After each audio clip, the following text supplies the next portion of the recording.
Hi there, welcome to the Noah Presgrove case, looking at a rather shocking take on the matter which has come about recently in discussions.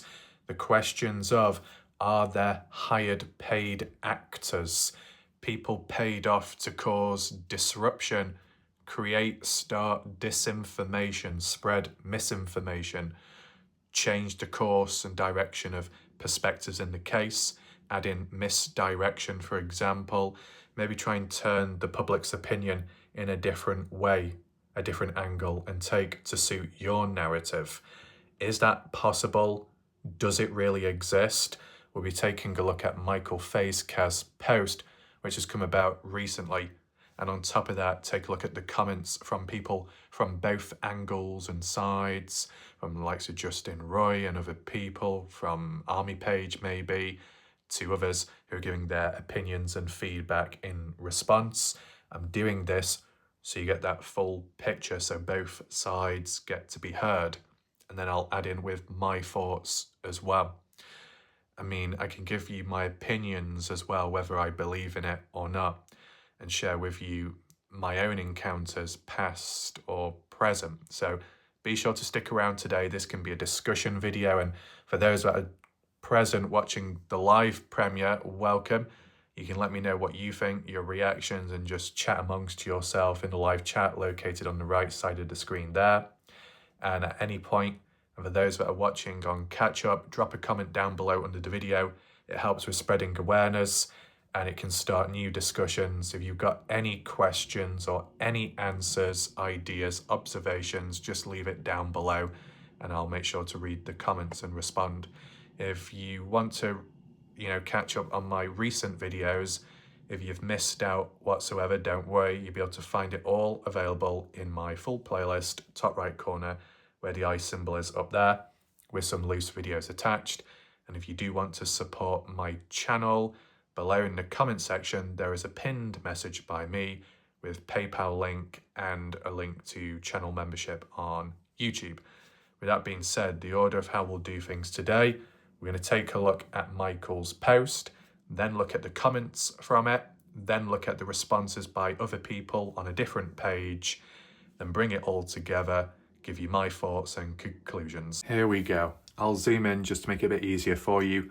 Couldn't fit it all on one because I've just taken screenshots just so we can break it down bit by bit. So I'll move from slide to slide. A screenshot was provided and it's kind of interesting because of where it comes from. Michael says, have paid actors been hired in Noah Presgrove's case to gaslight the general public? It's interesting the wording there, to impact the general public, implying that these paid actors aren't just normal civilians.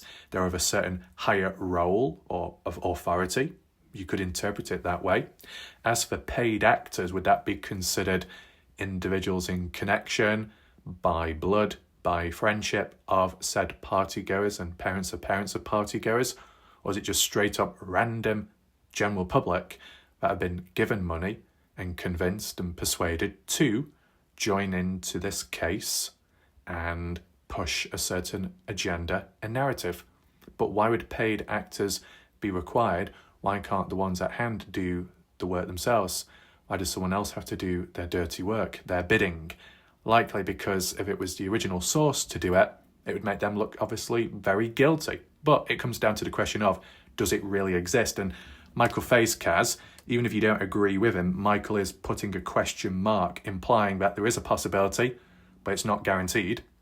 The longer this case drags on, the more we see the same names popping up in comments, live streams, and threads. Now, to refer to live streams, that will refer to likely YouTube. And when it comes to coverage on the Noah Presgrove case, who's doing live streams? Really, no one. Am I doing live streams? Every now and then. But what Michael is also referring to, without being clear, is the live chat of a live video premiere, which is pre-recorded, kind of like this one right now. But it's been aired for the very first time live, so people can react live to a pre-recorded video. So it's kind of a live stream chat, but the actual video itself isn't true live. It's not real time. So by mentioning live streams, that's referring to my channel, my videos, and the people that pop up there commenting and whatnot. But it can also apply to comments on Facebook and maybe even Reddit. And look, if it is the same names popping up, in some ways that's a good thing, because it implies that there are people that are consistent and dedicated to the case. But maybe Michael is questioning, are people dedicated for the right reasons or the wrong reasons? But what I would say is, from my experience, I do see familiar names popping up, but I also see consistent behaviour too. And I will comment on that further later if you do stick around. Beside that, though, the act of what Michael says, repeating the same talking points, dismissing evidence and working overtime to discredit anyone who raises questions. Now, the thing is, Michael, when it comes to being discredited for raising questions, that is an unfair, unfortunate position to be in, because questions should be welcomed and people will have different opinions and just different minds and brains on how they perceive and work things out themselves. Some people in life pick up on it quick and other people take a bit longer to learn or to see things different. There just needs to be a level of patience and understanding, but that might be asking for too much most of the time. But in fairness, beside these possible paid actors influencing general public supposedly, there have been genuine times and moments, Michael, where people have questioned Cade and Pressy because they were confused or they wanted something clarifying, re-clarifying, being made clear because it wasn't made clear enough to begin with. You know, when it comes to me with language and wording, I can be a little bit strict at times. So someone may word it, type a message one way, and they mean it in a different way, but how I read it different to what they mean. So I would like it clarified, I would like it explained. And for them, they may not understand why I don't get it. They may think it should be easy to understand, but it's not for me. It's just how it is, right? Because I look at it word for word and sometimes I see it in black and white. So if it's not clear or crystal, I'm going to question. I might bring it back up. That's what other people have done at times towards Cade and Pressy for clarification. But by questioning Caden, some people from the general public that believe and support Caden see it as a direct attack on Caden. That anybody that genuinely questions or has a question and puts it towards Caden, some of the general public will think that's rude, it's nasty, it's vile behaviour. It's kind of an unfair situation that you should be allowed to question, you should be allowed to be sceptical. If you can be sceptical towards party goers and the so-called dark side, you should be able to be sceptical towards really anyone. And it does go beyond deeper as well. That just in life, people will have trust issues. So whether it be face-to-face or if it be online, if you've got trust issues because of idiots from the past or present, and it weighs you down and it has side effects, the next time you listen to someone, to whatever degree it is and whatever closeness level, you might be cautious, you might be careful, you might question a little bit more. Nothing personal, but you're protecting yourself. And maybe some people at times protect themselves in the cases. But then as for opposition or in response, some people may retaliate a little bit too tense. A self-defense mechanism, defensive nature, a fight mechanic, not flight, but standing one's ground. But it doesn't gel well with the other person. So ultimately, it causes more tension and pressure in general, building and building. Beside that, Michael gives examples. Take a look at some of these comments by Tim Daniel and Ellen Paul. Now, the comments are provided in a screenshot down below, which we'll get to very shortly. Michael says, Tim Daniel has repeatedly, he downplays and shifts stories, first claiming Noah's cousin went to the wrong house, then dismissing key details altogether. Ellen inserts herself as an authority figure, insisting what can or cannot be true, whilst offering no first-hand knowledge. Okay. Ask yourself, why do the same voices keep showing up in every discussion, trying to control the narrative? Is it a coincidence, or are certain people being used to confuse the public and discredit legitimate concerns about Noah's death? But what about the other people, the other general public, that believe it's a murder and it has to be, and they state it as a fact without true hard evidence or true official confirmation? People that jump on in and sound like a broken record. Some people have that in their middle name, as we're familiar with, going round in circles, pushing it to be murder and only one victim, and it's only one way, one-sided. But they don't consider any other possibility. They don't take the time to consider it. They just simply say, it's murder, that's it, case closed. Isn't that a little bit rash, right? Okay, there might be people from the opposite side that believe it to be a certain way, but did they always believe it to be a certain way? If Tim Daniel is being called out for shifting or maybe sticking to a certain aspect, was Tim always like that? Because I believe Tim said himself he believed it could have been murder at some point in the past, but then opinions, ideas changed. Now, granted, Tim does say about shifting stories, but was Tim really shifting stories, or was his mind changing in directions depending on what he knew at the time compared to what he learned later? It's normal to change your outlook on something or someone if you learn more with time. It's understandable that in the early days, you're not going to know what's up or what's happening, so there's only so much you can do and react with. And then, hopefully, if you do learn more, you get more of a full picture and story. It helps you, it calms you, but it also gives more perspective towards what you're dealing with firsthand. As I said, I don't want to go too deep right now because I can always add it in later. But as for voices keep showing up, I mean, people may keep showing up just because they're interested in the case. And what about the other people that don't show up? Those that we remember or have heard of once before, those that don't show up anymore. Why is that? Probably because they got bored of the case. They moved on to a different case. It's unfortunate, isn't it? So shouldn't we at least be acknowledging at least some people are willing to stick around, which helps keep the case alive, besides what I do, right? Yes, I make videos, and yes, I might keep the cases alive, but it would mean nothing if no one watched, right? So the people that watch my videos, they're a part of it as well. The viewers, the audience members on my channel, they also are the reason for keeping the case alive besides what I do.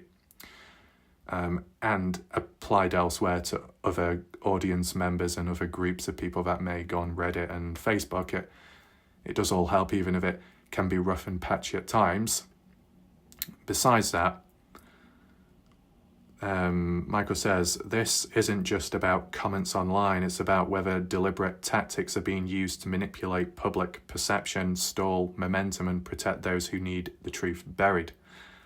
But at the end of the day, besides it, it's not just about online. Do you mean it also impacts real life? I mean, has the victim's family been impacted? Because that's what matters most, right? Victim's family and the police. What matters most is the investigation going on in real life, in person. If there is online BS, online tactics which are impacting and affecting the general public, and only them, it's not the end of the world. It's when it starts becoming in real life and truly impacting the case firsthand. Granted, you will get such things like the Idaho 4 case, where at one point there was a TikToker, I believe, blaming a professor or someone from the Idaho University, whatever one it's called, accusing them of being responsible for the death of the college students, and it turned out not to be true, but being pushed so hard and so many people believed in it, and it kind of damaged the reputation of that innocent person. And then I think there was some counter-suing that took place. So that went in real life by the hands of someone online. And technically, online activity speaks more volume and can have a greater impact, both positive and negative, because of the reach. Online, tap of the finger, say a few words, spread it, millions of people can see it and view it if they choose to. You do the same thing in public, maybe about 50, 60 people walking by the town centre will see and hear it, and then that's it. But then again, if someone was to record it and then post it online, once again, the online factor, the awareness aspect, it hits harder. So It's worth considering. And then continuing on from the paragraph, it says this in just about the comments. So here's the question. Do you believe paid actors, trolls, or coordinated disinformation efforts are being used in Noah's case? Or is this just a handful of people inserting themselves for attention and only that? Your thoughts matter. Drop your perspective in the comments below. Now, you can put the argument across and say, those that are supposedly being paid actors and examples are possibly given, why would they be paid off to then end up supporting my channel on the sideline? It seems a bit weird, that the distribution aspect, and you might wonder, well, why does that come into play? Because I have been falsely accused of things previously, so I will bring that up a bit later. To refer to the comment when they mentioned about Tim, Daniel and Ellen, this is a screenshot from one of my recent live video premieres on YouTube. So it does go to show that people on Facebook and also on Reddit, whilst some people may not quite see eye to eye with me or my style of coverage or what I say, people will still consume the live chat or some of the content by looking into the live chat box because it's real time and anyone can join along and anything can happen, really. So we'll just zoom in for this just to get an idea of what's really going on here at the time, and I'll just read most of it out. Ellen, yes, Tim, I don't think they had animals either. That's what puzzles me about his cousin hearing dogs bark or a dog. Now, maybe this particular live chat wasn't from the video that I did where at a later point I did show video proof and evidence that there are dogs present. So basically this is to do with Paul Poucher, okay? Paul Poucher is supposedly one of Noah's cousins that September 4th, 2023, ended up going down to the party house on the day of Noah's death, but they went to the house in the evening. And by then, most people, if not all people, have moved on by then. As in those that were living there at the time, the party house, the girls, they were moved away, probably because it was too upsetting, staying with family, friends for a little bit to cool off, to seek comfort because they're scared, they're sad, impacted, traumatized, whatever. It's understandable. So Paul shows up late, expecting someone to be home, knocks at the door, tries to get attention. Nobody is home. But Paul says he can see through the glass door, the one which Jasmine stood near when she did a selfie, that one on the porchway. Could see some of Noah's items were on a table on the other side and possibly some bleach bottles too, which were empty. And Paul said he could smell bleach. He also said he could hear a dog barking. But as to where it was coming from, unknown of, but it was nearby. He didn't see the dog though. Now, if there was dog present and people have left the house and didn't come back for some time, would they honestly leave their dogs behind, abandoned? It's hard to believe. You'd think they'd take the dogs with them. That's the only counterpoint I would say. But nevertheless, after 2023, about a year later or so onwards, in 2024, a stranger drove down the dirt road to the party house and just recorded it to provide a perspective on ground level. Ended up doing a bit of a turnaround whilst recording the house and what was nearby, and it just so happened to show proof and evidence of at least 1 or 2 dogs. And you can see it yourself if you go back to my videos in recent time. I did a video dedicated to it. That dogs were captured on camera, and at that time in 2024, Logan Jernigan, Carter Combs, and Avery Joe Combs, or Avery Joe Howard, were all there living at the party house, eating dinner, lasagna. Logan confirmed that herself on a Facebook post. So by confirming that the same partygoers were still living there at some point in 2024, and at that same time they had dogs with them, is there a small possibility and chance that those dogs, what you see caught on camera in 2024, were also present at some point 2023, the day of Noah's death? It's a possibility. However, you could add the counterpoint in and say it's convenient maybe that no dogs were caught on camera in and during the party. Out of the photos, the videos, what we've seen, we don't hear any dogs barking. So why did Paul Poucher come across a dog barking? Was it a neighbour nearby?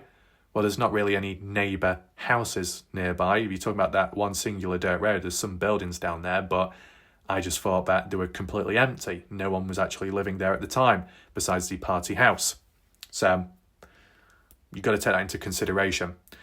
But I just did my video to suggest, well, if there's dogs present, which visibly they are in 2024, there is a chance that there were in 2023, and Paul heard one of them. That's what I'm thinking. Brenda says to Tim, there were 2 dogs outside when someone made the nighttime drive by the video. Do you remember that? Tim to Ellen, I thought Noah's cousin Paul Poucher went to the wrong house. Wasn't he found to be totally incorrect?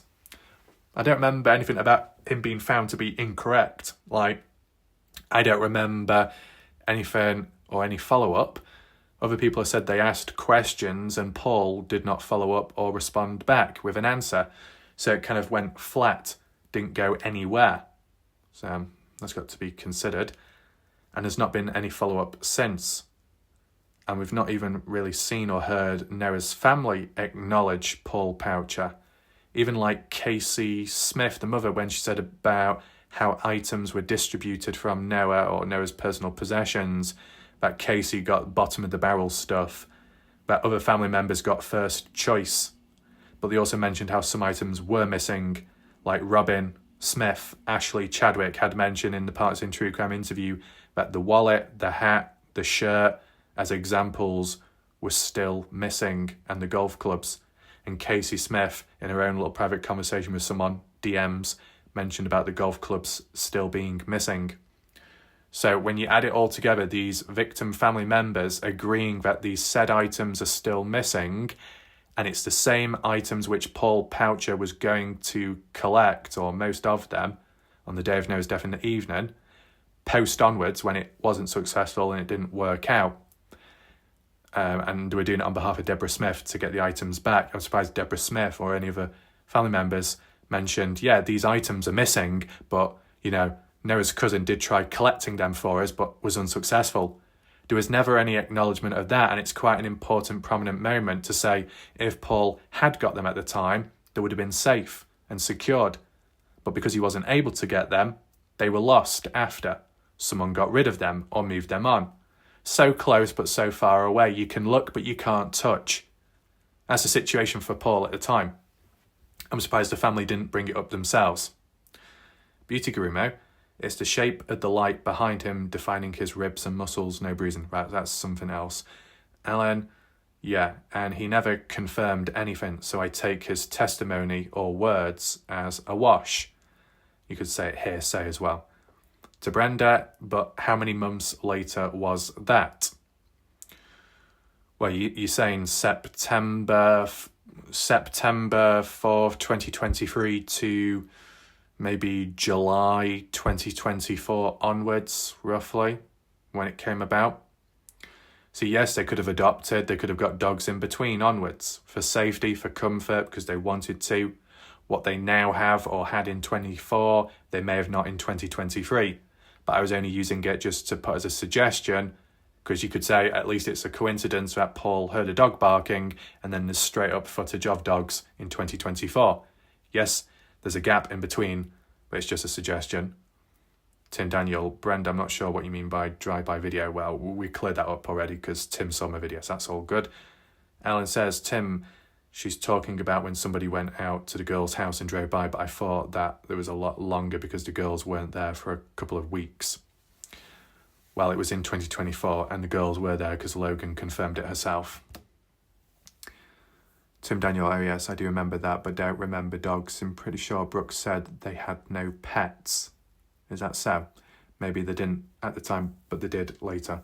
And Brenda to Tim, Warlight Raf did a video on it. Allegedly, they were eating lasagna. Yes. So, with that being said, let's now take a look at the responses on Michael's post. To kick things off, we got Tim Daniel responding already, and I do believe he did respond as well in another page group, which we'll look at a bit later. Tim says, sign me up.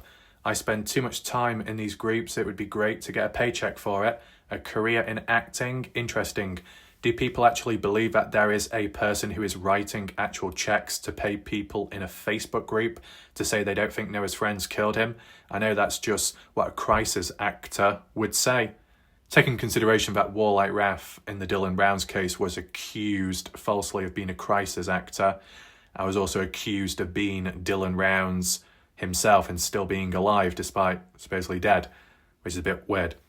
Tim says, that is an awful lot of people to be paid off. Can someone explain the process? Do I get a physical check in the mail, or does Stevie Howard herself tape a bag of cash under a park bench and then I drive 1,000 miles to pick it up? Do they pay off medical examiner, county cops, OSBI, FBI, OHP? The firefighters, don't forget, they were wrapped up in a big cover-up. All of these people getting paid off. Is that like 30 plus the hundreds on the Facebook groups? All for what? All to risk their career so a 20-year-old girl doesn't go to jail for beating a 175-pound Noah to death with a golf club in a barn and then power washing him. That's rephrasing or requoting a suggested claim or idea by other people in pages, which I do remember to some extent. And as for the girl, that would either apply to Carter Combs or Avery. Oh, and the cops helped steal the shorts because they had DNA evidence that needed to be destroyed by giving the shorts to Noah's brother, who then washed them himself. These are Michael's conspiracy theories that I find very ridiculous, so that makes me a paid crisis actor for not participating alongside Sabia. Has Michael told Yael yet that he had a conversation with an OHP trooper who reiterated to him it is not a murder investigation? They're definitely not investigating a murder here. I mean, it's not to be negative, but it's just as an observation. It wasn't that long ago when Ashley Chadwick, or more so Robin Smith, called out Michael and, didn't mention much positives either. Hopefully, the comments do load up as we go through this. So I guess he's in on it too. Do you think Zachary Wright is involved in the conspiracy? The human mind is fascinating, how it wants to connect the dots where there is no logical connections. I don't know how long these responses will go on for, but we'll just read it. Just to acknowledge people's points of views. Do you always have to write such long comments? Well, anonymous participant, welcome Jan Fiorillo. They do write excessive long paragraphs, so, hold your words. And then we're met with even longer paragraph. Michael to Tim. Funny how the people who go out of their way to write entire essays mocking the idea of paid actors sound exactly like someone trying way too hard to convince the room they are not what they're accused of being. Nobody said there are bags of cash under benches or hundreds of cops collecting paychecks. What people are pointing out is that coordinated efforts to control narratives online are very real and documented. It does not take a Hollywood payroll, it just takes a handful of loud accounts repeating the same talking points until people think it's the truth. If you use correct wording and appropriate language, you can say the same thing over and over again, but it doesn't mean to say it's going to convince people, right? There have been times where people have said to me, right, cover this or cover that. Here's evidence, here's my point, cover it. I have done, but my wording wasn't in the same wording as them. I actually used wording and language of uncertainty with question marks and possibilities. I didn't go all in on it. So I was able to get the point across, but it didn't confuse, it didn't persuade people. People were still able to think for themselves. So there is a way around it. Anyway, you can laugh all you want, but the same energy you spend writing jokes could just as easily be used to explain why the crime scene was never secured, why the cameras magically stopped working, and why so many witnesses were never interviewed. That is where the dots connect. Can I ask, Michael, who are the many witnesses? Who are they? It can't be Caden Pressey, right? Because Caden was asleep. Who are the witnesses? The ones that were ignored or forgotten about. Michael says, I don't follow other true crime stories. I'm not a true crime junkie. I'm just here for one reason, justice for Noah. But, the Noah Presgrove case could be considered true crime. For you to be involved in any way, shape or form is a mockery of his death. You're not adding anything of value other than nonsense. You've gone out of your way to try to discredit very good people in this case with no evidence or basis, and you've misdirected many people in your interpretation of things, which to say the least is lacking when you go out of your way to try and insult someone with something that's been thoroughly debunked, such as the fake GoFundMe. And when you say people went to the wrong house who clearly knew exactly where they were It's never stated anything but that it shows your true colours. Why are you here, Tim? The thing is, when it comes to Paul Poucher saying he went down to the party house and there was no answer at the doorway and he heard a dog and he smelt bleach and he could see Noah's items on the other side of the doorway, all that may have happened, but we don't actually have hard evidence or proof of it. And at least to my knowledge, yet to see the family, the victim's family, confirm that's what happened. I've never seen it acknowledged. So it's just one of those things that has been mentioned and then just faded away. I never knew about it until recent time. Says a lot. We've got Melanie Fagan. Big shout out to Melanie Fagan. Good example of a person that may be on one side or was at some point, but then understood because they've got patience, they've got understanding, they're a good individual and they don't put other people down. They're a good example of a person in which there should be more like that within cases. It would create more of a healthy environment. And there's other examples of people too. I'm just saying that because of the name pops up here. Melanie says, I write long comments too. That's true, that. I've read a few. But, you know, what Melanie says in her comments are pretty much well thought out, and just how it's typed up. There's a level of consideration. There's a level of time and effort put into those comments as well, from Facebook to my channel on YouTube. And I've got no problem reading it all out because it does make sense. Whether I agree with it or not, it just makes sense when, you know, reading it.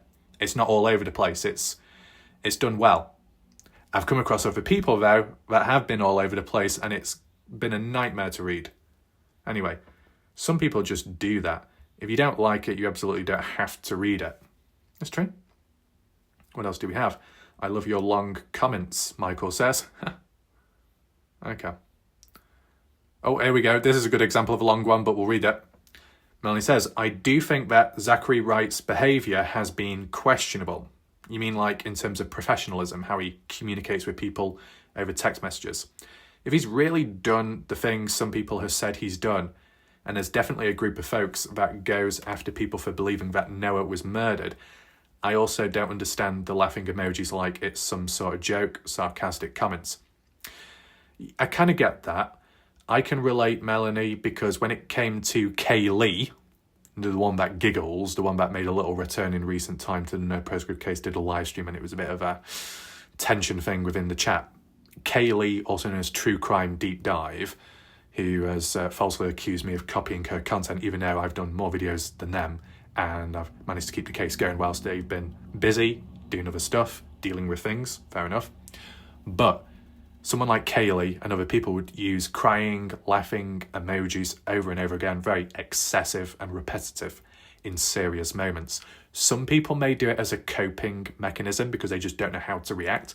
Other people may do it because they're degenerates and possibly immature. And some people do it in between as a means of the situation is so ridiculous. The only thing you can do is just to laugh it off, because if you don't, you might cry. Or maybe that's a bit of a reach. You might just be a bit frustrated, so you try and lay it off in certain ways. Nevertheless, when you're looking at it from an outsider perspective looking in, you may not know the context, you may not know what's going on in someone's mind, head, so you probably, or you might misinterpret it and it just doesn't look good. That's why I tend to use limited emojis, right? I think, to be honest, I hardly use emojis. Like in general, I use specific emojis for reserved individuals. I don't just plaster hearts, I don't just plaster lips, I don't plaster cats, I don't plaster certain emojis all over the place, because certain emojis have certain meanings and depth and importance behind them, and I believe they should be only used for certain people. And when it comes to the rest of the emojis, the general neutral ones, they should be used at certain times and moments, because if not, it can come across as bad. And I think that's what like Melanie is kind of suggesting here. But, you know, yeah, there may have been times where people have believed it to be murdered and with Noah, and then they've got attacked for that. But there have also been people on the other side that have believed it to be an accident and they've got attacked for that. See, when it comes to me, when I believed it to be murder, as in Noah, I didn't get attacked. But as soon as I decided to look at it from a different perspective, as in accidental, no foul play, I did get attacked quite a bit. Yeah. It's unusual, isn't it? Anyway, Manny says, I don't understand the laughing emojis. Yep. The mean intimidation, ganging up on people, just asking questions and writing because things don't make sense to them. Just like how people question Caden and then they get kicked or blocked from the army page or elsewhere. They're telling people they're stupid and idiots and etc. because the things that have been said and done by the people involved aren't adding up or making sense to people. I do understand that aspect in just outright calling people out with certain words. There might be a time or moment where some points in some ways how it's put across is valid. If someone has had to put up with a lot and be on the receiving end of a lot and just to speak their mind. Yes, in the earlier days, there was the likes of Stevie Howard, which would keep calling people out as challenged, special. Do you need it spelling out? Do you need it explained to you multiple times? Yeah. That'd be an example of slightly unnecessary behaviour, but then other people as well doing it too.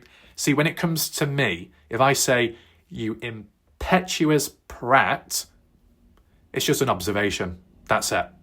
I'm not calling Melanie that. I'm just giving an example in general because I have said it to other people in the past. I've said it normally to people that have said something to me first. If someone jumps onto my channel or video and has a go at my content for not including this or that, for ignoring this and ignoring that, and people critique my video, but because they didn't bother watching all the way through, I did actually include what they're saying, but I didn't. So I have every right to say, excuse me, you impetuous mortal individual, you impetuous human, take a look back and check for yourself. And I know some people say to me, why do you call people humans? Well, I thought that's what people are, humans, unless you're aliens. You want me to call you that? I don't know. But yeah, interesting. Sometimes, yes, it can be ganging up, but it can come from different sides and angles. Some of the behaviours these folks have done is vile, it's gross, the things said and the way that this specific group behaves, and it's not just the difference in opinion, it's the disgusting way they're treating Noah and the disrespect towards his family. But from the army page in the past, there was that time coming up to the 1 year anniversary, the first one of Noah, and some people on the army page, including Vanessa Salazar, Tiffany Shepherd, were kind of indirectly calling out Noah's family for not doing enough publicly to honour Noah. But because the family wanted to do it privately, which they've got the right to do so, some people, general public, made posts saying, well, Justin Roy cares more. People online have done more for Noah than the family. So, bit inappropriate that, and because of the timing. That's just an example to say that it does come from all sides. It's not just one. You can't tell me that's supporting Noah. So I have the same question, why be there?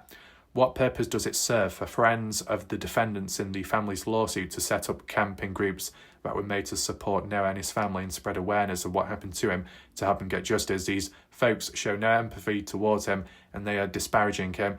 They're destroying his character and he's no longer here to speak up in defence of himself. I mean, how many people have tried picturing Noah as in a negative light or making it seem like he deserved it? Has anyone done that, and what examples would that be? I'm sorry, I think I just triggered there because I know I write a lot. No worries, you write as much as you need to. Same with my channel, Melanie. If you ever need to express yourself or release energy, you can do so in the comment section, or if you need to do it elsewhere, you can. Tim to Mel, everyone else, did you watch One Night in Idaho? My experience in following these stories is that there's also secondary victims and lots of them. One Night in Idaho does a very good job showcasing the damage that can come when countless thousands of social media folks falsely accuse the victims' friends. People who themselves have done everything in their power to help. They give interviews, go on national news, participate in answering questions from people in groups, including direct interrogations of Jack, Newton, and others by the admin of the army group, which I guess is Justin Roy. Imagine your child being falsely accused of beating their best friend to death, beating them with a golf club, with not a single shred of evidence. I imagine any mother would react the same way Stevie did to early on. Very defensive as a mother should be. Go watch that documentary and tell me you don't agree that false accusations are extremely dangerous. I've watched you all accuse over 20 people of murder, people who weren't even at the damn party. You all accuse of murder, parents who weren't at the party, and I understand there'll be speculation in these cases. Some speculation is healthy, but repeating the same nonsense for 2 straight years with no evidence has consequences. But I do think repeating the same stuff over and over again, even if it's not to be true, but it's done in a controlled way with appropriate language. So if you keep repeating it, but you say, in my opinion, it's this. In my opinion, they are responsible. In my opinion, they were at the party. In my opinion, they showed up later to assist. Yes, it sounds repetitive. Yes, it sounds like a broken record. But if it's done to get evidence, to get someone talking, it's worthwhile. Why do I say that? Because that's exactly what's happened in previous cases which I've participated in. I've covered a certain point or angle, which could be true or may not. It's unsure. There might not be any evidence to support it yet, but is there any evidence to dismiss it? No. So you go round in circles, word it appropriately, and then someone finally reaches out, or eventually time passes by and there is finally an answer. And then once it's cleared up, then you can move on. The only time it becomes a problem is when evidence has come out, it might not support their idea or narrative, and then they throw the toys out the pram and then keep on going at it. That's happened before, and it will probably happen in this case as well.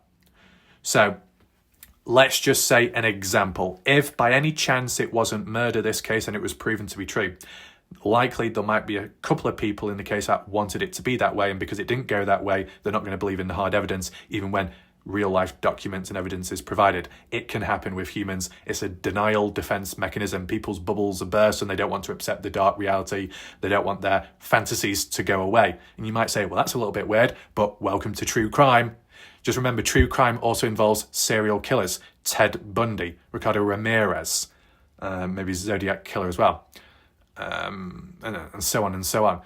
Jeffrey Dahmer. People will look up to those and have certain fantasies. Yes, there's been some times where people have fantasized about me and said that I am Ted Bundy, and people wanted to touch my crowbar and other things as well, but that's just people's perceptions. It happens. Well, sometimes.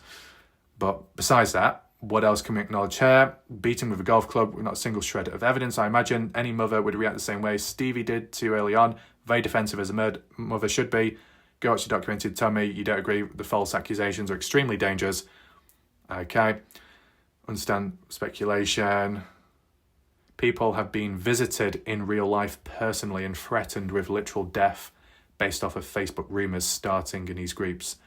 Is this to do with the Noah Presgrove case? Have actual partygoers been threatened face-to-face in real life with death? Is that so? I've not seen it myself. Only recently, last month, someone had a real-life run-in. Months ago, a mentally ill woman, Melissa LeQuay, arrested. Yes, we've seen all that. But the people actually targeted weren't people from the Facebook pages or True Crime Group. However, she kind of represented as an advocate for Noah Presgrove from a certain length of time on the Justice page, the family run one, and then for a small amount of time on the case discussion page, but Michael Facecast either blocked her, got rid of her post, got rid of her in some way. She was never on the army page, even though people on Reddit said she was. Even though when I read that out, not from my words, but from someone else, Justin Roy and others decided to say that I was spreading misinformation and I was attacking the army page, even though it wasn't coming from my mouth. And I, at the time, clearly showed that I wanted proof and evidence because I didn't believe in it at the time. It's all documented, all proof supporting me on my channel, all backed up, and then did a counterpoint afterwards to counter the lacking context screenshots, which was done in a manipulative way. All under control.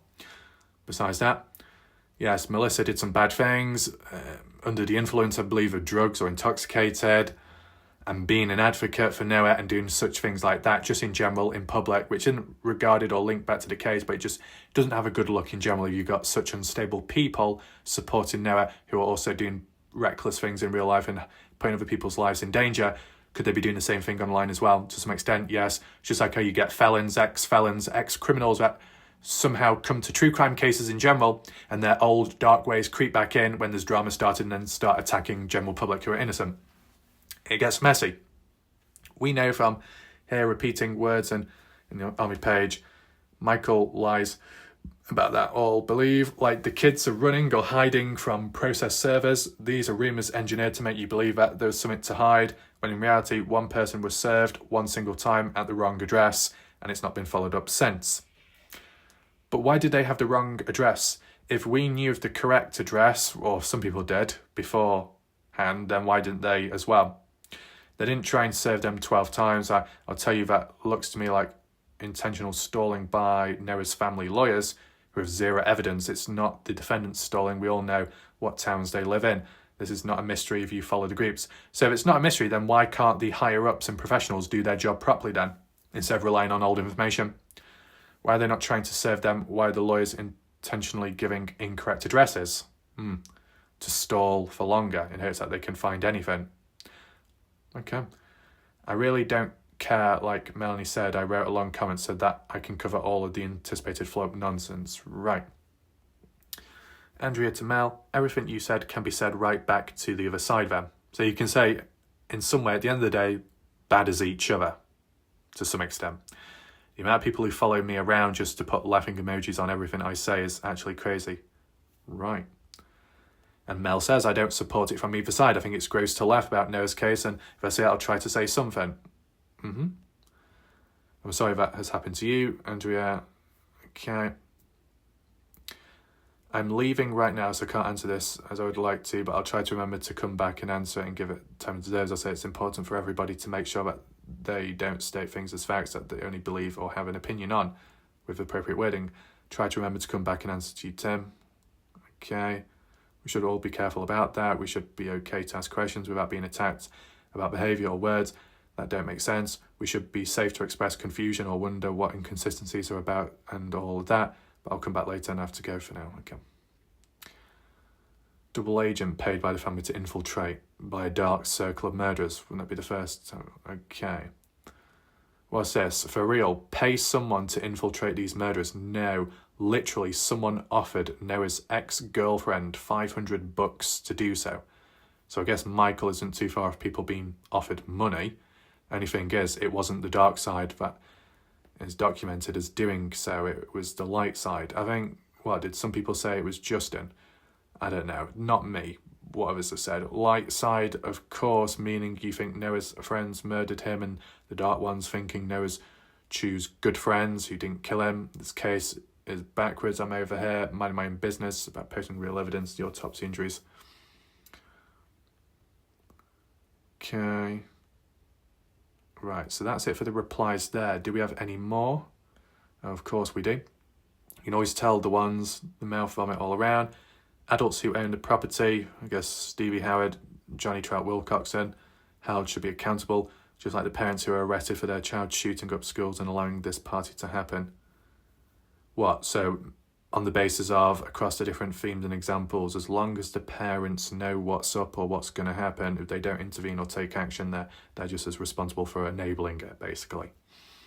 If that is the case, though, you could put the argument across and say some of the innocent party-goers that are not a part of defendants, but engaged in underage drinking of alcohol, that their parents and guardians that may have been watching from a distance on social media, knowing what was happening as for drinking, there should be a responsibility there too. You could say. Karen, I still believe this whole thing needs to be handed over to the FBI. Aren't the FBI still on the sideline? I knew Noah personally. He was a great friend of mine with Mo Grass. Miss him every day. Okay? Interesting. Sorry for your loss. Sound like a really awesome guy. Did you know the rest of the friends from the party, Jack and the girls? I'd say no. I had a best friend. I drove it back in the day and did everything today.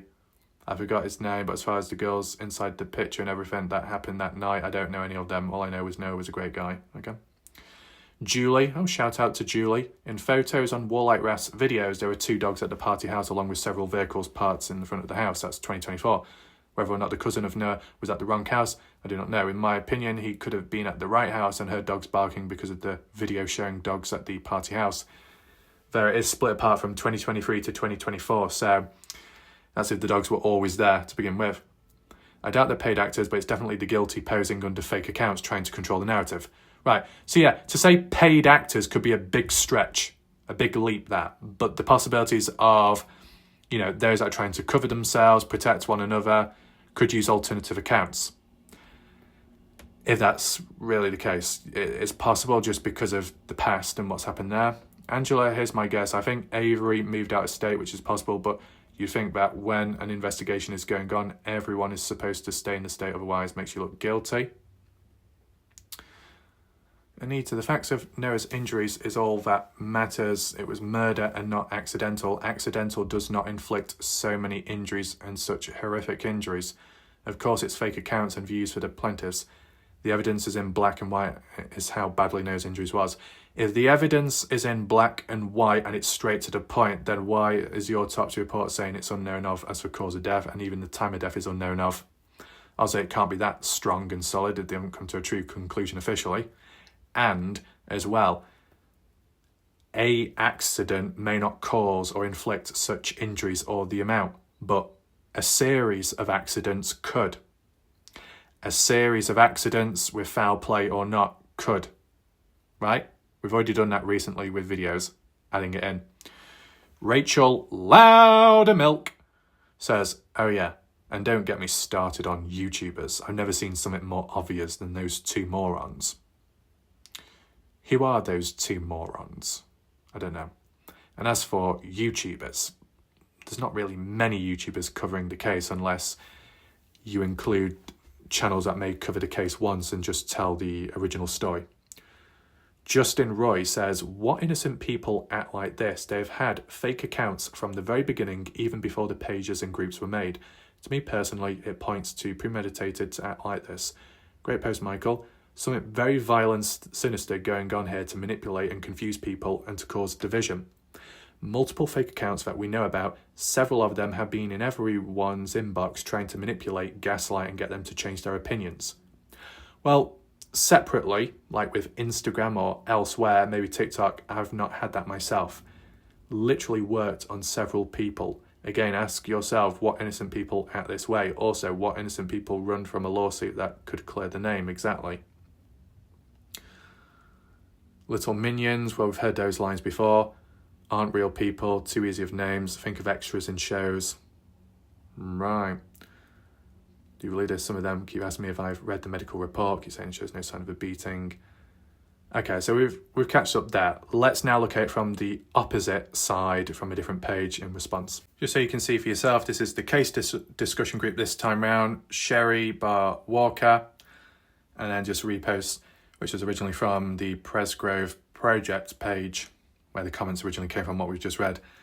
We'll just kind of go through these and see if we can look at them most. Tim Daniel, funny, I unblocked Michael and tried to comment on the group. Would you imagine that the guy accusing people of shaping a narrative has comment approval set so I couldn't freely respond to his accusations? Is that so?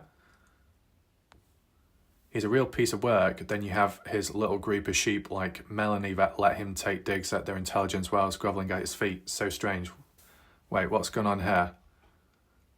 I write long comments too. Some people just do that. If you don't like it, you don't have to read it.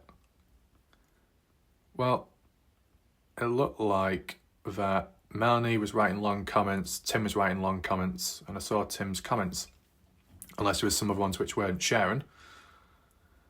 And he remarks in the screenshot that your long comments are how you pull the wool over people's eyes. Why do we have to pull the wool over anyone's eyes? See, the thing is, Tim Daniel might type long on Facebook, but his comments are fairly short on YouTube and somewhat straight to the point.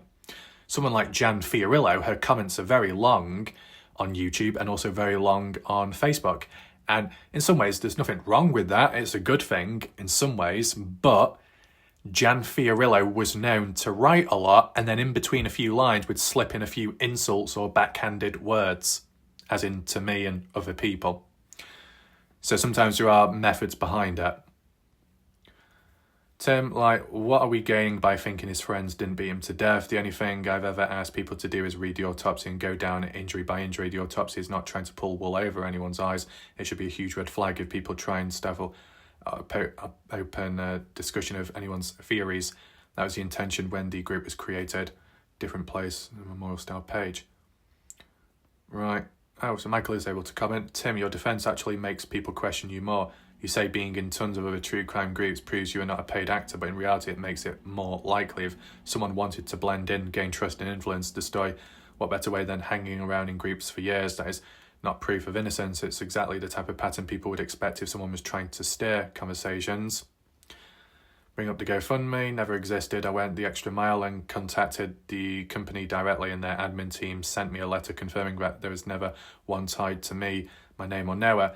that letter was even posted publicly. The fact that you're still pushing that debunked nonsense is very telling. What else do we have here? June. I'm curious, who do you think is paying Tim? You're accusing Tim of steering conversations, but you're an admin on the army page who block people who disagree.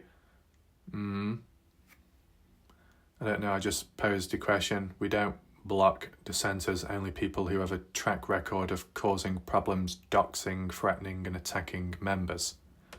What, is that on the army page? Because some people said that they were blocked or kicked because they just simply questioned Caden Pressey. I was blocked, kicked or removed, and I didn't do any or say anything on Facebook because I don't participate, I just observe. Not true. I joined, never typed a word, a few weeks later blocked. Aren't you accusing Tim? The thing is, some people were blocked and kicked from certain Facebook pages because they were simply commenting certain stuff on my channel or in the comment section or live chat, which then that was passed on by those in the background to others on Facebook pages to say, hey, you know, that said individual and that person is actually on your page and they're saying this and that about you, or just in the case, do you want them around? And then that's how to get kicked. So you can get blocked and removed from pages even if you're not active on them.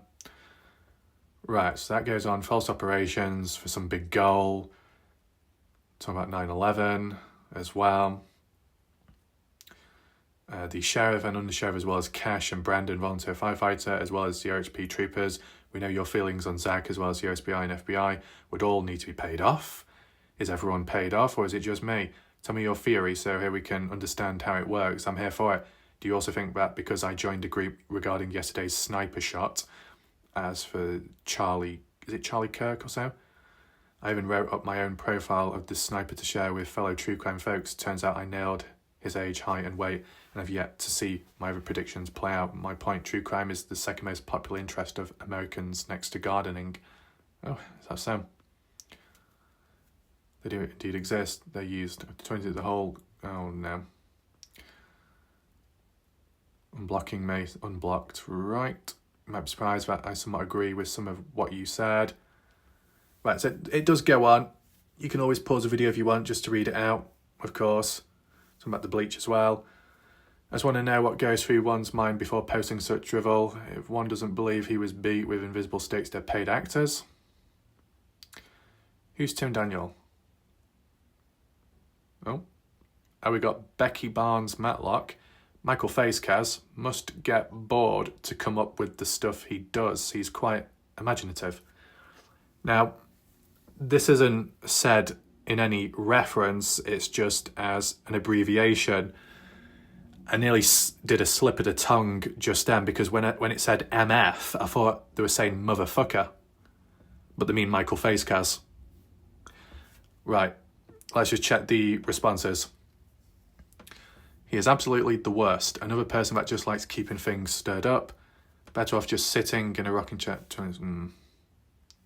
See, the thing is, Michael Facecaz, how he communicates at times, is a little bit better than Justin Roy, or at least from my experience. It might not be great, but it's better than nothing. Reaching, circus, I was getting paid. Funny thing is, Michael was an admin of Christine Cameron's other Idaho murder groups, so you should know that I joined her group before Noah even died. Right, maybe someone should ask Michael why he tried to set up an $85,000 GoFundMe to exploit Noah's grieving mother. Paul has already spoken on this. We've seen that already, as about the house. Paul had not responded to any of the follow-up questions we asked him, so I'm sorry if you believe this when you should also believe all of Noah's belongings are accounted for because Paul saw them himself. They were not covered in blood and disposed of. If they were present and they were there, they weren't after, I guess. And if the family wanted Paul to go on down there to collect them and was unsuccessful, the family never got them after, so who got them then? Do you think they had time to bleach and clean up a bloody crime scene? A bloody crime scene which Kane would obviously have trampled through and talked about. Bleach story makes no sense. Just like when Kathy sat in the bushes for 3 days straight in a big stakeout watching the Milan family bleach the house, to which Kathy said it's absurd and never went to the house. Oh. We got George. There wasn't any blood mess to clean up, that's for sure, because Caden would have seen it himself when running around the entire property picking up beer cans. It's a fair point to mention. Yeah. If Caden's going in and out, moving about, you would have seen something, right? Or if anyone was responsible, they would have said, hey, Caden, don't go over there. You're not supposed to look at it. Caden did, though, mention that the front porch radio was like a wet patch on the ground. As for what caused that, unknown. Denise, there'll be a lot of questions that weren't answered in reference to that comment he made. It would be good if you would answer them. I mean, I personally wanted to know if the dog was in the house. And to be honest, even if there was a dog present, if no one was home, how long was that dog abandoned for then? And when did people next come back to it? It just seems weird why you'd leave a dog behind when like there's enough space to take it with you. Why would you go into someone else's property when it has no trespassing signs posted? I mean, you could say, why didn't Paul try contacting the homeowner or contacting those living there at the time to say, hey, I'm coming on down, can I collect the stuff, right? And as for the windows or glass door, I don't even think you can actually look through that glass window of the door because it looks quite blurry. How did he know so early on the items Noah was missing? The list goes on for me. When he said about suppose it was to do with Deborah Smith on behalf of them.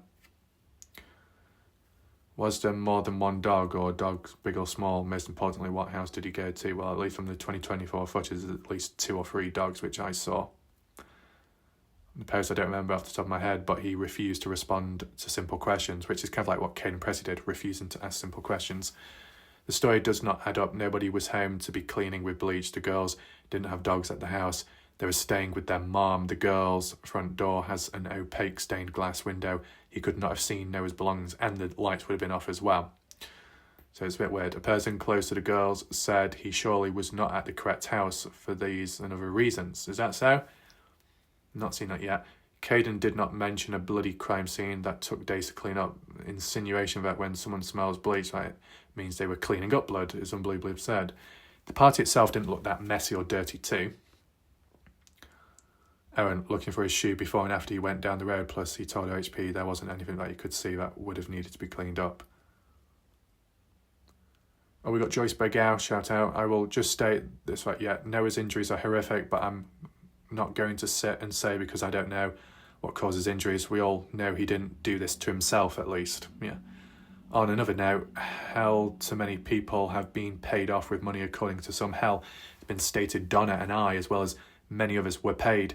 I've never and will never receive anything to shut up or think differently. People took Donna Bond's post about going on a trip. That was a joke as being paid off, not genuine.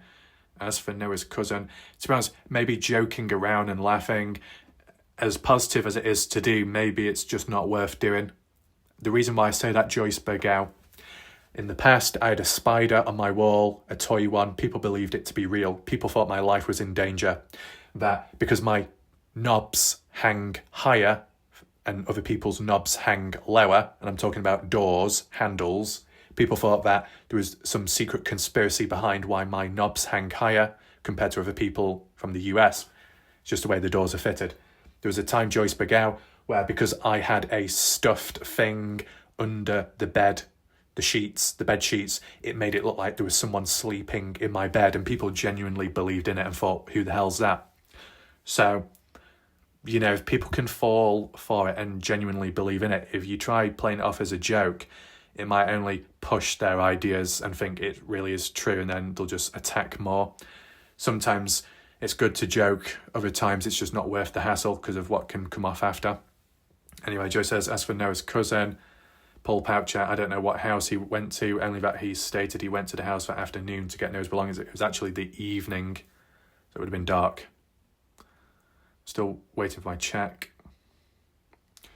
Recently, someone referred to the missing defendants as innocent. I didn't comment, but thought, how do you know? How do you know they're innocent? How do you know they're guilty? You go different ways. Isn't everyone innocent until proven guilty? I'm still interested to know about, I guess, the John Jane Does. Do you think there are writers in these groups gathering ideas for books? Absolutely. That can happen. It's happened with previous cases, and they don't always get it right either. A few months back, probably 6 months, some guy came on here and was going to write a documentary or something. Really? Who was that? Any names? Terry or something? Don't know who Terry is. Oh, we got Robbie Taylor. Find it strange that we're labelled as paid actors or trolls simply because we don't believe Noah's friends were involved in his death. Arrogance of assuming anyone who disagrees must be fake is truly astounding. This conspiracy theory crap don't do anything to solve Noah's case. It just exposes ignorance, warped thinking. I'm on the light side as we've been named, but this is embarrassing. Paid actors is where I draw the line. I see it as both sides want truth. We just see it differently. I don't know why there has to be so much hate between the opposing views. Because it's online, because humans exist, and it doesn't really matter if it's online. As long as there's humans about, where there's disagreements, there'll always be high chances at some point of drama. That's where drama comes from. Paid actors, shills, go to conspiracy theory for communities who disagree. Right, so that appears to be it. Let's give my thoughts on the matter. So, based on my own encounters and experiences, what I've come across in the past with previous cases, it does kind of differ to the Noah Presgrove one, as in what I know of and what I've seen firsthand. What I've seen in previous cases, I've not seen here in Noah Presgrove, in terms of people being paid off, paid actors, underhand payments like that to manipulate the story or change the direction. Though I have come across fake accounts or obvious fake accounts because of the timing of it, because of the freshness of the account created a couple of days ago, a month ago. It's always suspicious. Default fake accounts, default profiles, no content, recently created. It all ticks the boxes based on what I've seen and already encountered in the past. And the comments tend to be quite negative and aggressive. So when those things are ticking the boxes, likely it's a fake account and it's someone pretending to be a different person. Do they do it cowardly? You could say that. Some people did it in the past if they're a creator on YouTube and they didn't want their main channel to be seen, or they would get reported and they may lose their channel. So that's why they'll create an alternative account to save themselves, but to still get the pleasure of attacking someone else. If it's a member of the general public that is not a creator, they haven't really got much to lose in the first place, but they still choose to create a fake account, an alternative account, a default one. That's still quite cowardly and desperate behaviour, I would say. And there's been patterns and moments of that. So if there's been tension or conflict with people I've come across, shortly after it's led to a dodgy account showing up, a fake account.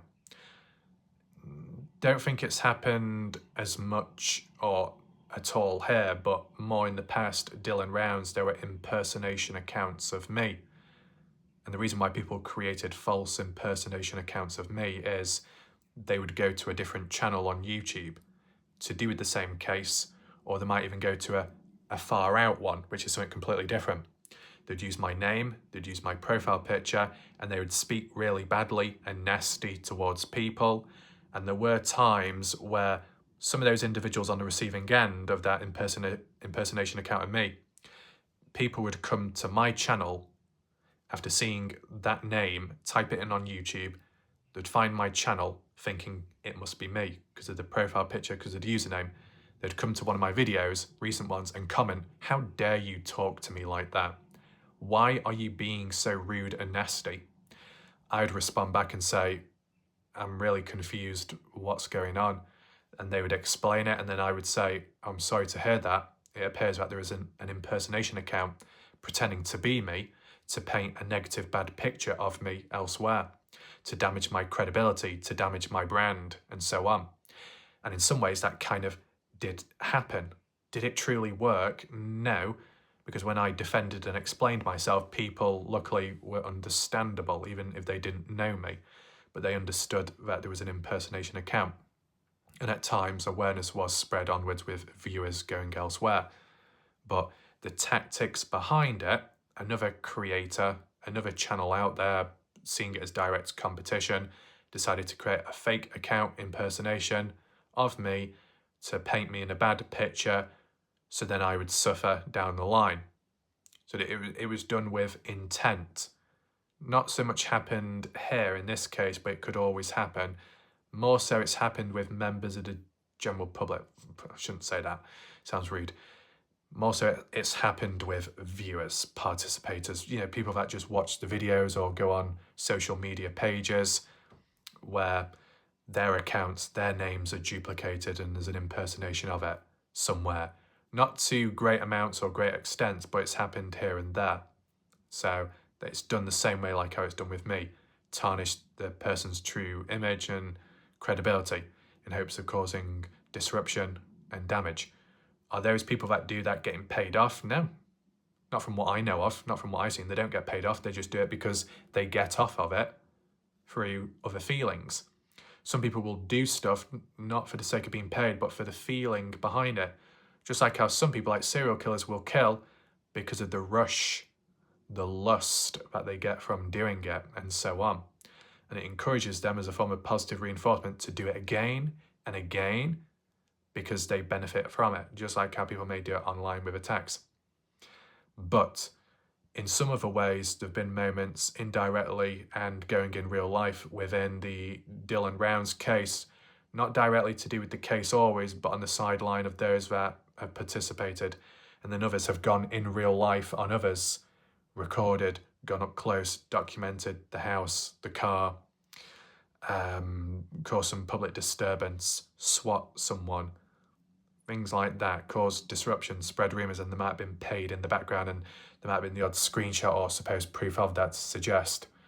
So there might have been some underhand payments, some side payments on the sideline to push, to cause disruption, divide and conquer, to create, publicise, say stuff online to that extent. Maybe not all about the Dylan Rounds case, but on the sideline of those caught up within it, which then cast a shade over the Dylan Rounds case as a whole. It happened there. I've not seen it happen in Noah Presgrove, so I said I can't comment on it, but in terms of fake profiles, just fake profiles, I see that across all boards, and it happens everywhere. Doesn't matter, it just happens everywhere in all communities. People do it for numerous different reasons, of course. To be paid off in the Noah Presgrove case, has it actually worked out? Has it been successful? I'd say no.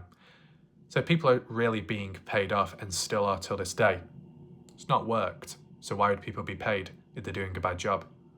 Why would they still be paid now if it's not really going in that favour, that way? Because at the end of the day, you look at it from the police perspective, you look at it more so from the victim's family, who are pushing the wrongful death lawsuit, whether you agree with it or not, who are pushing and have pushed the subpoena, and it's been granted, pushed for the extension period of 180 days, so those defendants who haven't answered yet can properly be served one way or another.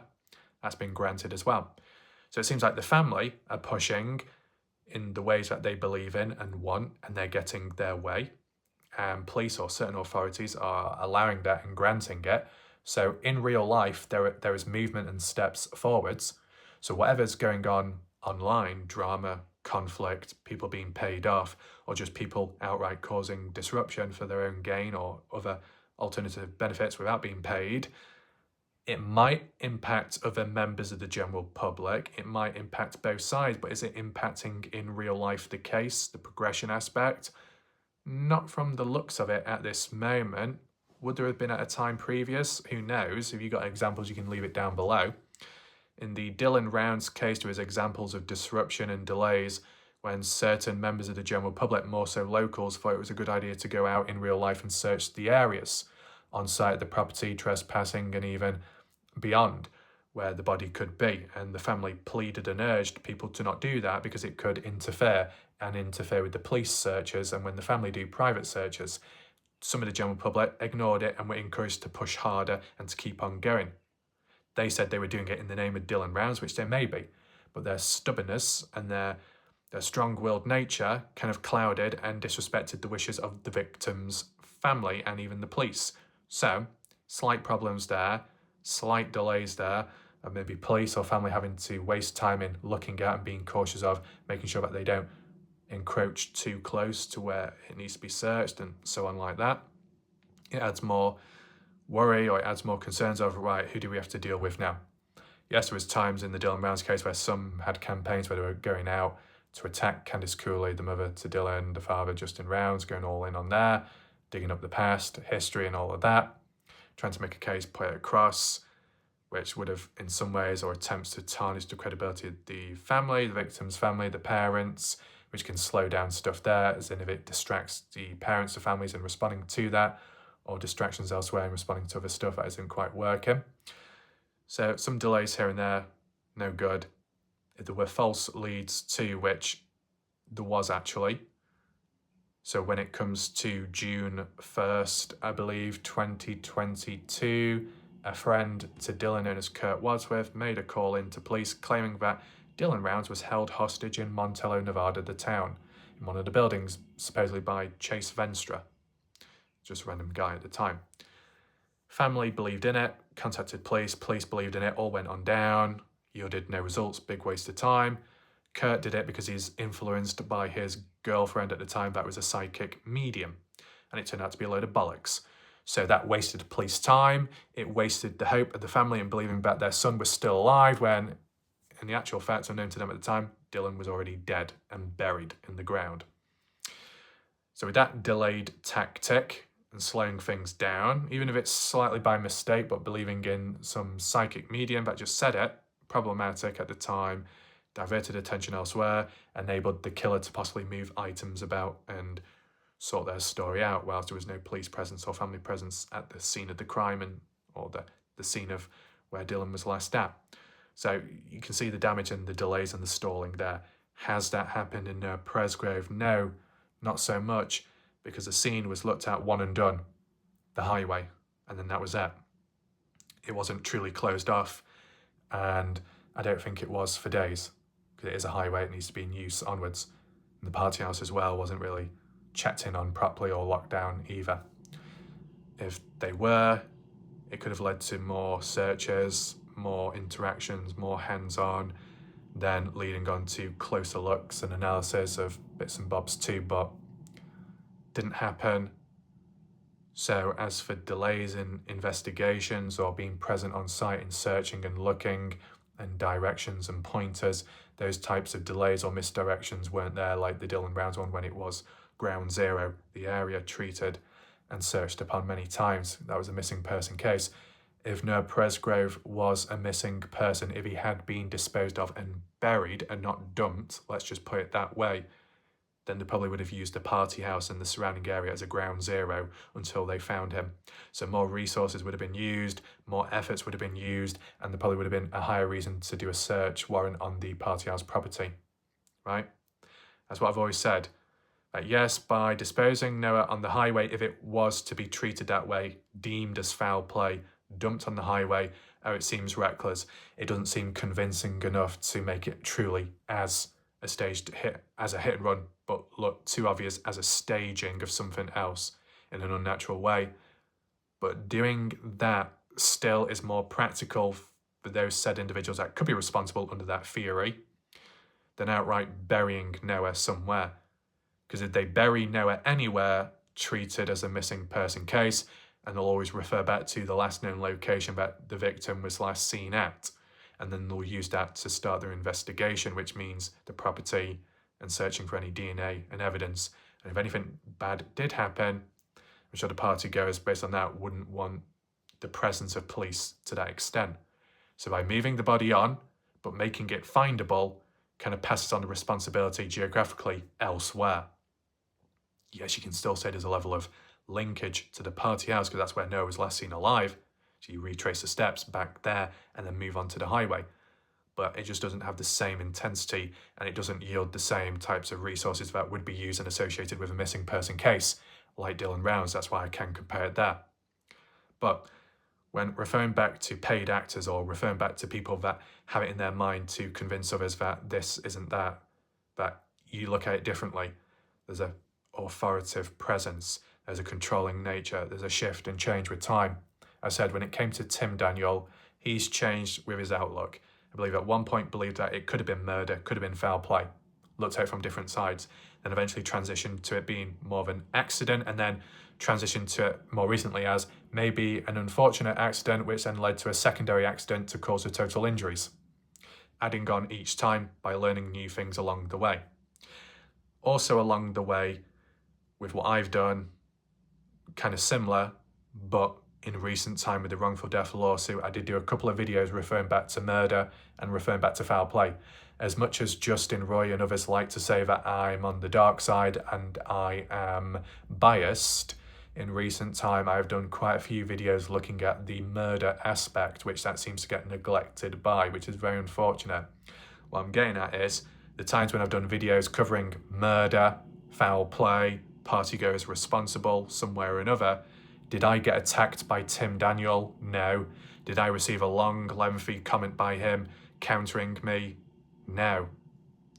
Whether he agreed with what I said or not at the time, he didn't cause me any trouble. When it came to the other individual with the pink profile that's being called out, Ellen, did they come after me or attack me? No. Did BBC come and attack me when I was doing videos in other directions and angles? No. When I was covering videos from the army page in the early days for many months up to 2025 early January, I didn't get attacked.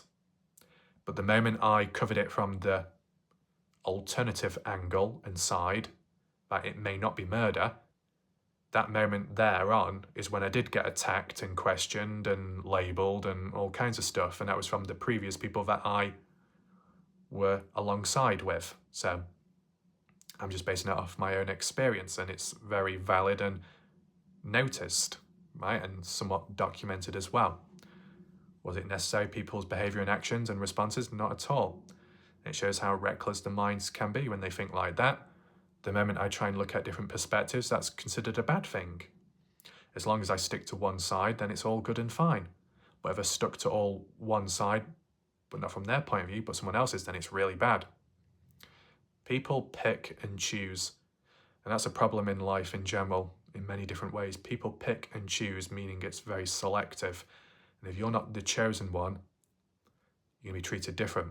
If you are the chosen one, you'll be treated better. But it's that what if? What if you change?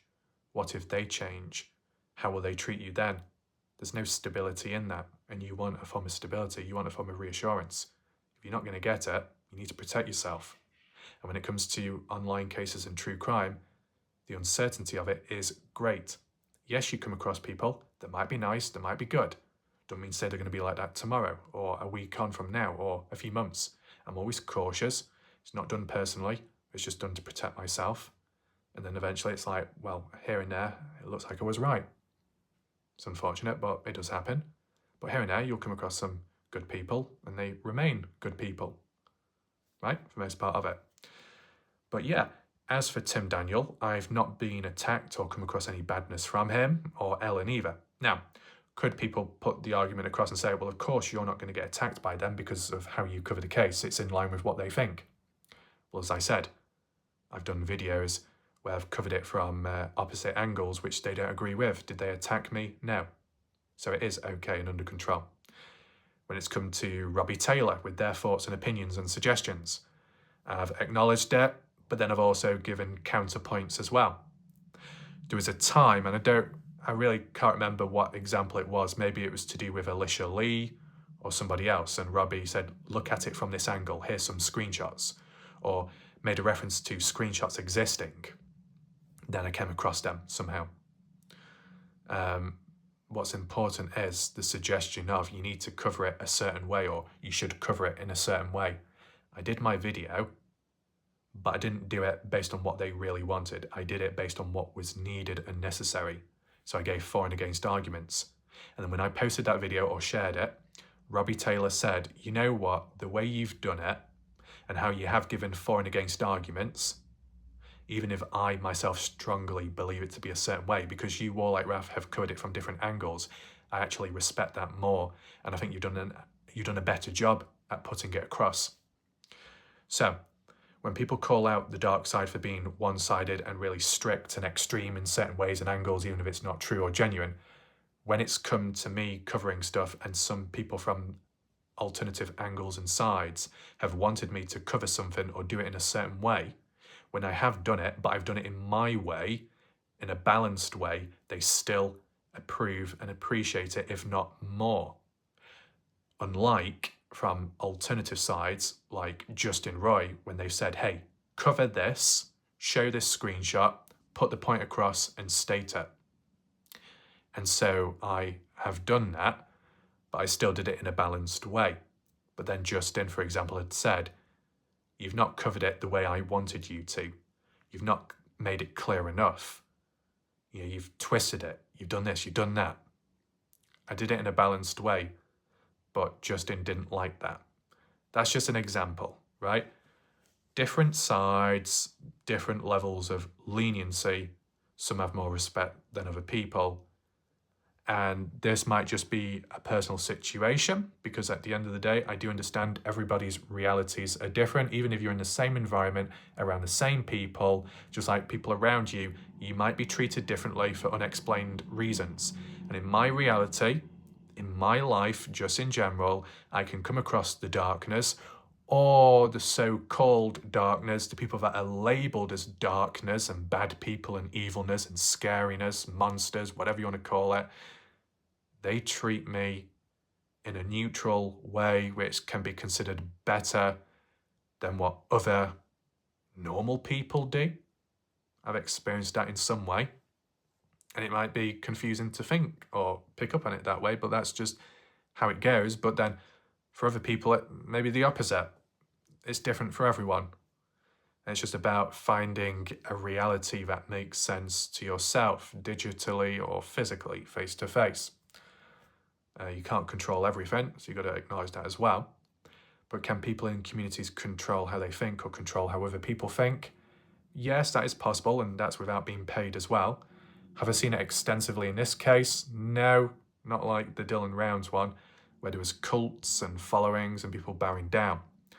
But you might get the odd of a creator out there, or was in the Noah Presgrove case, that the way they behaved and acted and the way people followed that said individual, familiar names and faces, whether they still associate or not, you could say, well, there was a level of control there was a level of being convinced, or yes men, yes women. And some people get defensive and say, I'm not yes man, I'm not yes woman, how dare you say that? Well, then why are you nodding your head and obeying then, like a good individual you are? Can you not think for yourself? Or maybe some people are just vulnerable, so they can't think, or it gets on top of them a level of control which they can't break from. That's understandable in some way. Can't excuse all behaviour then. Yes, you can use maybe psychological issues, maybe struggling, but within reason. Because if you kept using that, you could justify any bad action by them, and that is kind of unfair then for the other people on the receiving end. But is there a reason, a real reason to control or change or shift the outlook on the case? As I said, it seems like in real life, things are moving forward, even if it's slow. Even if people thought it was a waste of time or it's not going to hold strong, the wrongful death lawsuit, some form of action's being taken and the family believe in it and think it will work. It just shows that what they're doing and what they're thinking, even if people on the opposite end believe it to be a waste of time and pointless, it's not swaying the opinion or changing the direction, is it? The family is sticking to their guns and following through. So when Michael suggests the possibilities of, when it comes to the public, how they can be manipulated, how thoughts and ideas can shift in different directions because of the minority that are being paid off or influenced in some way to do the bidding of someone else's dirty work, all that matters is the ones within the case. As long as they're not impacted, the investigation shouldn't be that much either. Right, so that's one positive sign. But yeah, the general public can be influenced. But this is the thing, it's not always by so-called people that are doing it for intentional dark reasons. It can be through accidents in miscommunication and misunderstandings, from when Casey Smith was supposedly having a go at Victor Presgrove, and people somehow interpreted it as, well, it must mean Noah asking for a ride home, calling Father Victor, Victor turned him down, and then people spread that over and over and over again. Turned out it wasn't true, and Victor said Noah never reached out for a call or for a ride home. So it was a load of rubbish. But people listened to it from one influence, even if it was accidental, by Casey Smith, a misunderstanding maybe, and it spread. So an influence in misinformation. Was it disinformation? No, just misinformation, but it was still somewhat damaging and confusing. And it wasn't even by the hands of someone that was doing it with intent. You've got to acknowledge that as well. Shredded fingertips, another good example. I think it might have been mentioned by one of the family members or one of the influencers, and people listened to it and then nodded their heads, went along with it. And that turned out to be misinformation as well. Was it done with the intent of disinformation? No. Did it still cause confusion? Yes. Did it sway the general public's ideas and opinions? Absolutely. So it doesn't always have to be for malicious, dark reasons. It can happen accidentally as well.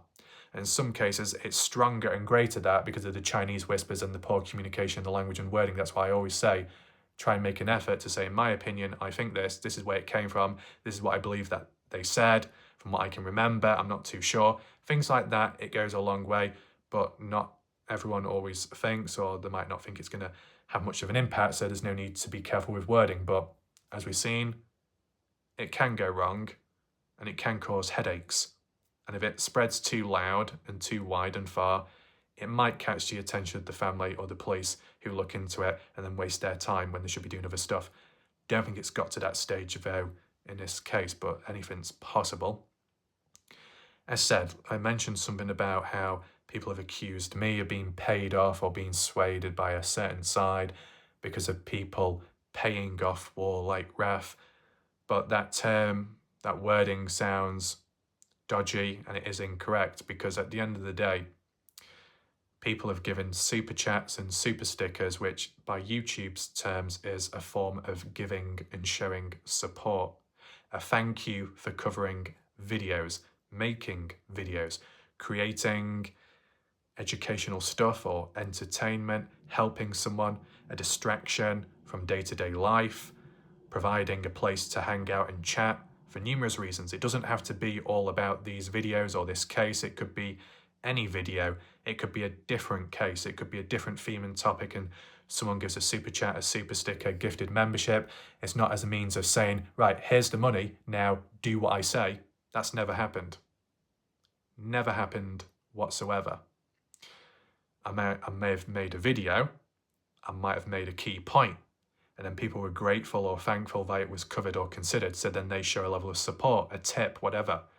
Some people do it because they want to.